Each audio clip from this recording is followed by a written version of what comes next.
It was a sunny day at the town fair, and the park was filled with rides, games, and colorful balloons floating in the sky. Tom, wearing a snazzy boatie, was given a task by his owner: watch over a large basket of balloons that were for sale. With a big grin, Tom stood proudly next to the balloon stand, confident that he could handle such a simple job, but as always, Jerry had other plans. The mischievous little mouse had spotted the balloons from afar and immediately thought of all the fun he could have with them. He darted toward the stand, creeping around Tom's feet, unseen for the moment. Tom, feeling relaxed, decided to sit down and enjoy the sunny day. As he leaned back in his chair, Jerry quickly climbed into the basket of balloons and grabbed onto a string. Before Tom could notice, Jerry untied the knot holding the balloons down, and the entire basket, Jerry included, began to lift into the air. Tom, hearing the faint sound of squeaking strings, opened one eye and realized, to his horror, that the basket of balloons was floating away. With Jerry hanging onto the strings, the balloons were rising higher and higher into the sky. Panicking, Tom grabbed a string just in time and was lifted off the ground along with the balloons. Now both Tom and Jerry were soaring above the fairground, with Tom desperately clinging to the string and Jerry laughing as he swung from balloon to balloon. As the balloons floated higher, they drifted over the carnival rides.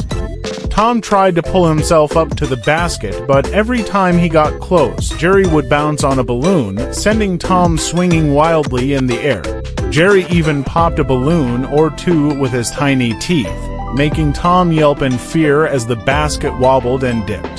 Tom finally managed to grab onto the side of the basket, but Jerry wasn't done having fun yet.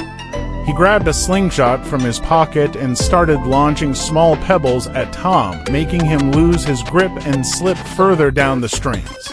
The balloons drifted toward the Ferris wheel, and Tom saw his chance to get back on solid ground. As they passed one of the Ferris wheel cabins, Tom reached out and grabbed the metal frame, pulling himself inside. For a brief moment, he thought he was safe. But Jerry, still holding onto the strings, pulled the balloons higher, and they tugged Tom right out of the Ferris wheel cabin. Tom, now tangled in the strings, was flailing in the air again, spinning around like a kite in the wind. As the balloons floated over the roller coaster, Jerry saw another opportunity for mischief. He dropped down onto the roller coaster track, jumping from car to car while Tom tried to follow, still attached to the balloons. With a quick hop, Jerry slid down the track, narrowly avoiding the speeding roller coaster cars. Tom, now tangled in even more balloons, tried to chase Jerry, but he got stuck between two loops of the coaster. The next thing he knew, the roller coaster zoomed by, knocking him loose and sending him spinning down the track. Finally, the balloons started to lose their air and slowly drifted back toward the ground. Jerry, always ahead of the game, jumped off the track and glided safely down with one last balloon in hand. Tom, however, landed in a giant tub of cotton candy, completely wrapped up like a fluffy pink ball. As Jerry floated gently to the ground, he landed right in front of Tom, who was trying to untangle himself from the sticky candy mess. Jerry gave a cheeky salute, grabbed a piece of cotton candy, and scurried off into the crowd, victorious once again.